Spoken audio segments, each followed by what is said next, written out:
Hi, Kristen Martin, pediatric occupational therapist and mom here, and I'm hiding behind my bed because it's just been one of those days where the house is really loud and trying to film something seems next to impossible. So here we are.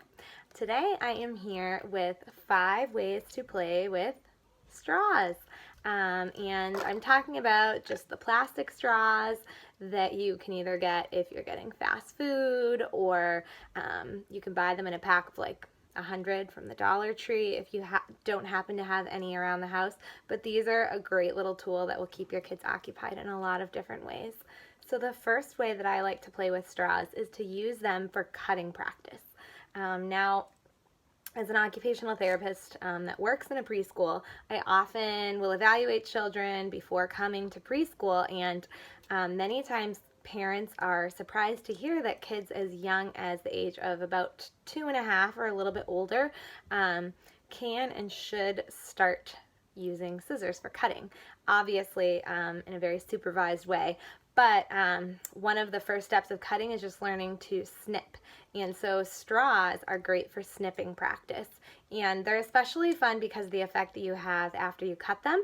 So they tend to fly up in the air or kind of fly away from you. So you can kind of see this. Yep. So it's a great kind of cause and effect thing. And a nice little reward for kids when they do actually snip through the straw. So I just have kids cut all the way down, cut.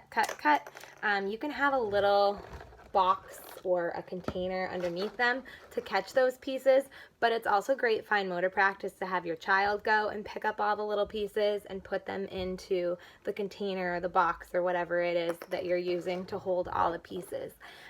So cutting straws is just a super fun activity that can help to work on those cutting skills.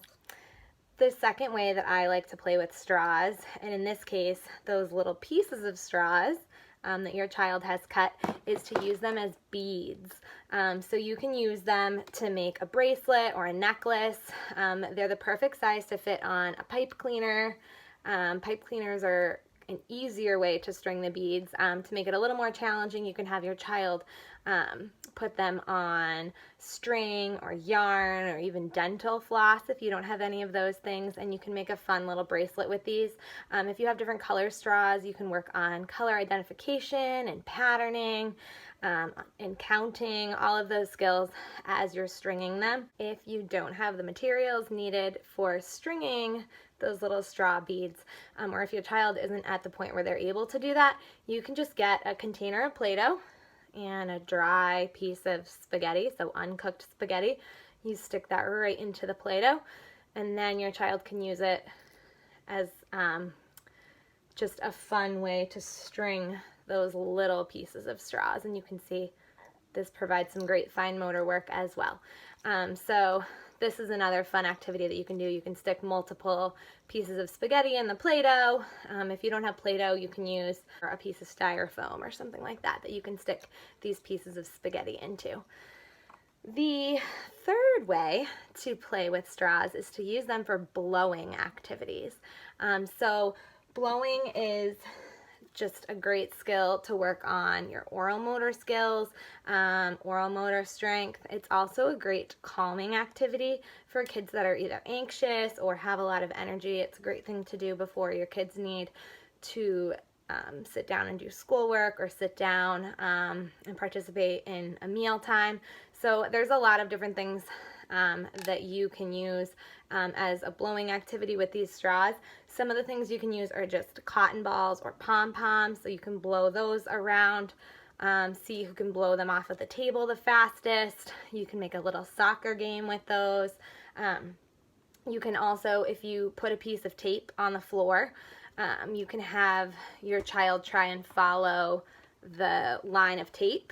You can make it more difficult by putting crooked lines of tape, and then they have to use the straw to blow the cotton ball or the pom-pom around to follow that line of tape. You can also, my other favorite thing to do is to just stick a Q-tip in there, harking back to one of our first 5 ways to play videos, and these are really fun to blow right out of the straw. So this would be fun. Of course, my kids would probably just want to shoot them at each other, but to make it more of a game or a challenge, you can see how far you can blow the Q-tip. You can also put little boxes out that are worth different point values and try and score points by blowing them into that box, or even if you stack up like smaller cups, like little Dixie cups, into a pyramid shape, you can try and blow that down by blowing the Q-tip out of the straw. The fourth way, I call it a way of playing, but it's really a way of using the straw, is for what we think of, and that is to drink with. I will often tell parents that I much prefer that kids learn to drink from a straw cup and to use a straw cup versus a sippy cup when they're younger. I was able to teach my kids to drink from straws between the ages of like 6 to 9 months. Sometimes it takes a little bit longer than that, but it's a lot better for kids' oral motor development to be drinking from a straw rather than a sippy cup.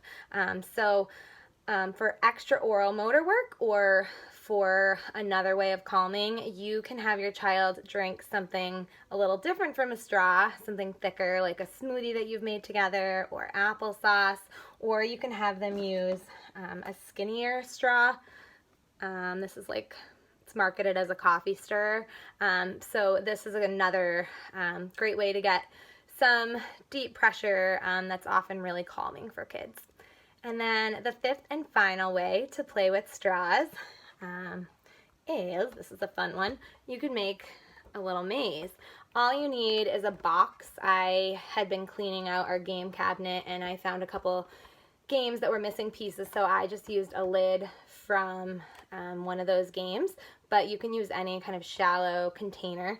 And then I just cut straws into different length pieces, and then I taped them onto the box. And then all you need is a marble, or I bet if you even balled up just a little bit of aluminum foil, it would have the same effect. And then you can just use that, you can see, to kind of move it. It's a little bit hard to do in this position, but you get the idea. Your child can just kind of tilt the box in this position and then just move it, and then I just cut a little hole at the bottom so that it comes out. But you can make these much more challenging than I did. Older kids can kind of design their own unique maze and have an adult or another child try and figure it out. So I hope that that gave you some new ideas for ways to use that box of straws that you might have bought a long time ago, or if you get extra straws from a fast food restaurant. And I will see you next time. Bye!